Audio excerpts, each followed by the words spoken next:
Welcome to Wilson Central. This is your news. The Pulse.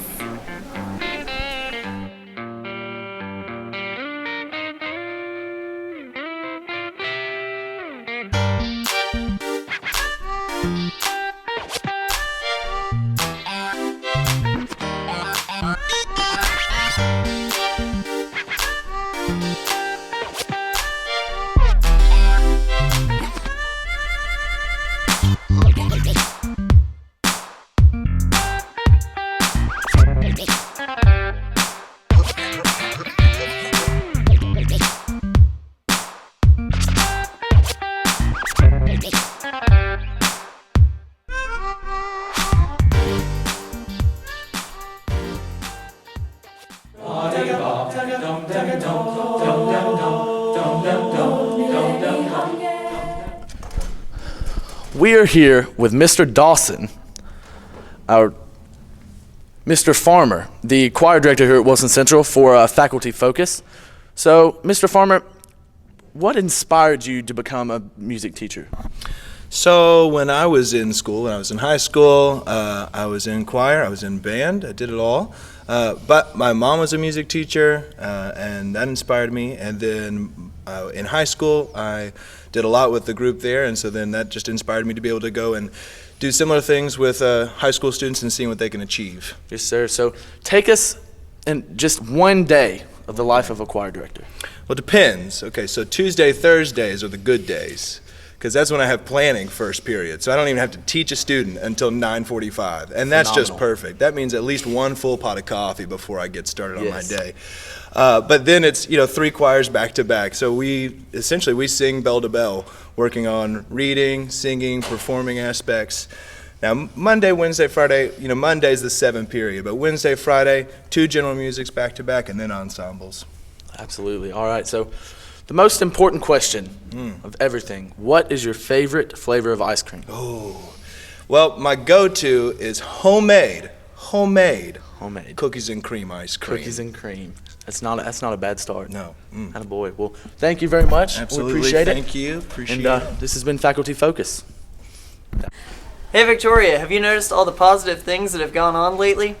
Yeah, small little things can lead to great, amazing things. Just saying something in the hallway to somebody can make someone's day, and that inspires them to make someone else's day, and then it leads to a big thing like surprising Carney on her lunch duty in the big cafeteria.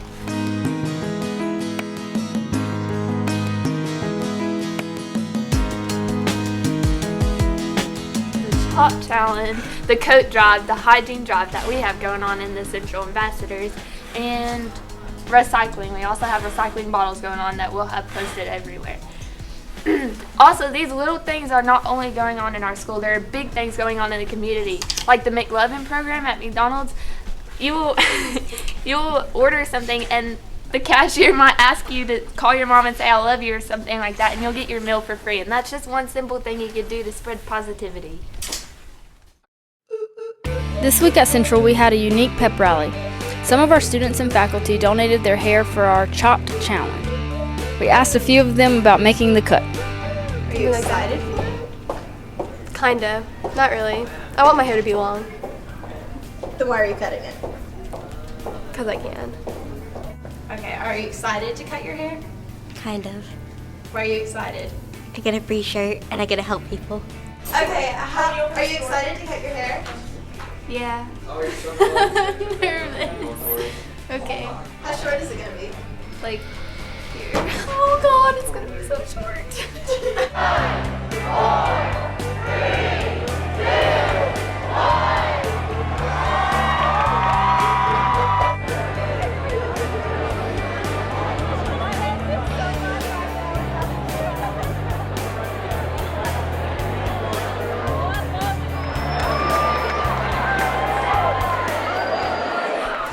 Hey, this is Taylor Franklin, and I'm here with Coach Brian. Coach Brian, how do you feel about the student-faculty basketball game this afternoon? A better question would be, how do you feel about getting waxed today by me? Well, I've been a little concerned because all the teachers were aging more and more each day, and You got a young fit guy like me about to take your crap out. yeah, and then I found out who will swat your the ball who the across the faculty's gym. playing against. Not concerned Let one of the whatsoever in the students least keep the bit ball now. whenever I put it in It's the going to crowd. be a lashing that you've never seen before. I'll just let you know now. I've never been one to be cocky about things, but All right, you can stop talking, dude. Come on. but all it is I'm not too worried when you got little guys like this. You got to play against. So we'll see I what mean, happens. But it's whatever. I don't talk a lot of trash, so we'll just see what happens and we'll see.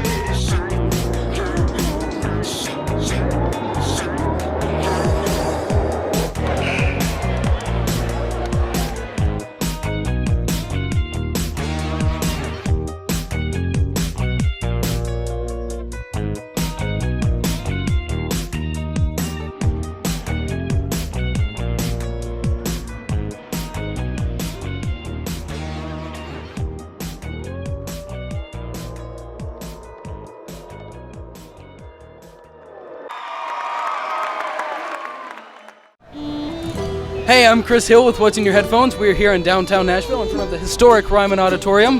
It was built as a church in the late 1800s and is now the single greatest concert venue in the world.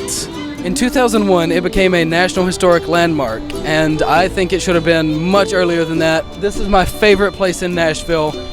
You need to come by and see a show here if you can at all. We're on our way in to go see the Trampled by Turtle show. Your homework this week is to go home and look up Trampled by Turtles. They're one of modern bluegrass's best bands, and you will like them. Evening, gentlemen. Last week, I told women how to understand men with my book that I wrote. This week, I wrote a new book, Understanding Women. Today, we're going to tackle Understanding Women, Part 43F. This is a little snippet I did where I polled a bunch of women and asked them common questions that men have, and I'm going to explain to you their responses in easy to understand words. Let's take a look, shall we?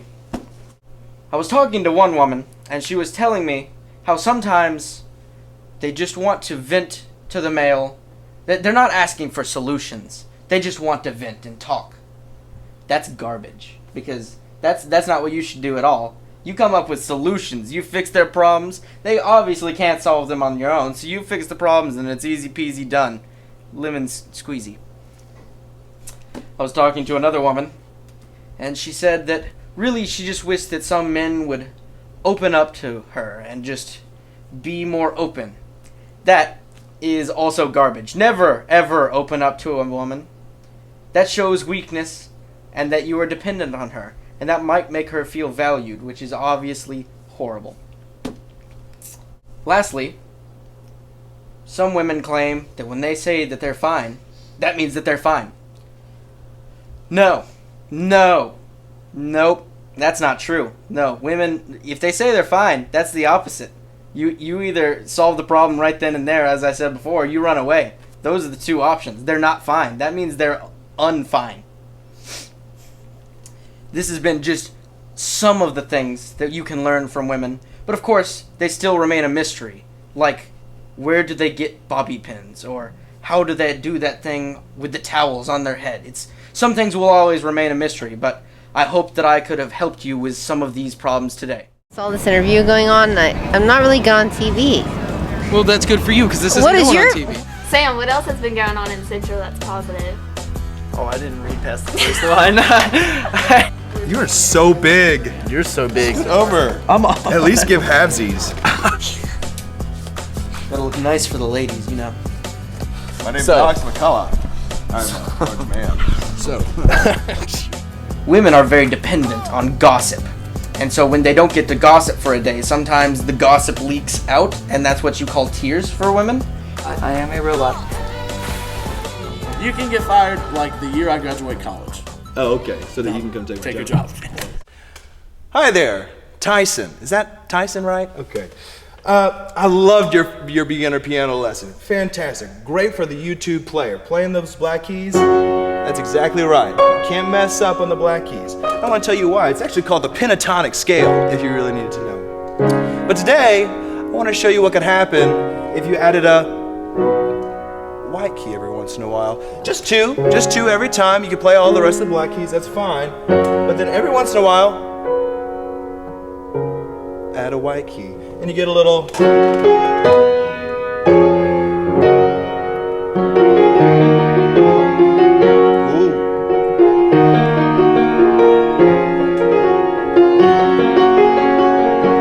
Just two white keys.